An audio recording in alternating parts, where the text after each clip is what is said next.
While the number of internet marketers currently using YouTube to its fullest is still quite slim, there are nevertheless some great examples of people who are making a lot of money from it. One example is the very visible Mike Chang from Six Pack Shortcuts, who uses a ton of advertising to drive visitors to his channel and to his information products. One of his most recent videos involved him stuffing his face as much as he could to demonstrate how his training methods don't require you to starve yourself. The video is actually quite unpleasant to watch and is certainly fairly controversial. Both of these things work in Mike's favor, however, as both of these things mean people are more likely to watch and to click through to see what the channel is all about. Remember, these videos will normally show just before fitness and bodybuilding videos that the user has clicked on, and this is a great way for them to grab attention. In some of his other YouTube ads, Mike will talk about free techniques that you can use as a reader to lose weight or to build muscle. To see the free technique, you need to click on the ad and get directed to another video. This brings people to the Six Pack Shortcuts brand and is what is known as a sales funnel. Gradually, viewers engage more and more with the brand until eventually they're willing to pay for the product. Another example is Tai Lopez. Now, if you spend much time on YouTube, then you'll no doubt have seen him talking about how he earned his Lamborghini in his garage.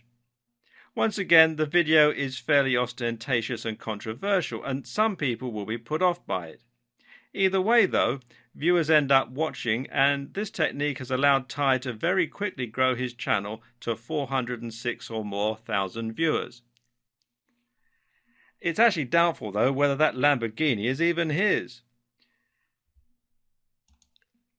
You don't need to be so on-the-nose controversial or deceptive to make a splash, though. Equally successful is the fitness channel Athlean X, which promotes training like an athlete.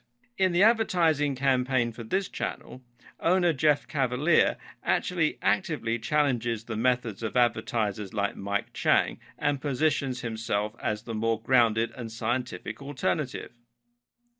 The techniques you'll learn here will enable you to emulate the success these content creators have, and even to surpass them with your own products and channels. To get started with your advertising, you'll first need to create your account. These days, YouTube is integrated very closely with Google and with Google+. That means that the easiest way to sign in is just to log into your Google account. From there, you'll have the option to create a specific YouTube account. Now, I've already done that, so let's just come into my YouTube account. Now, to create a YouTube channel, you come over here to the little icon that's got your picture on it, or your logo, or however you set it up on Google, and you click on that, and then click here where it says Creator Studio, and then simply follow the on-screen instructions to set up a new channel. It's all fairly self-explanatory. Now, once you've got all your channels created, you'll be able to find them here on this little drop-down.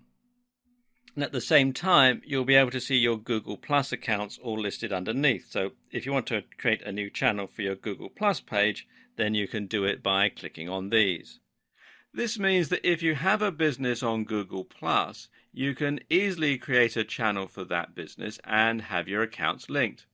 Either way, you need to be on Google Plus in order to use YouTube and in order to be able to add comments, etc.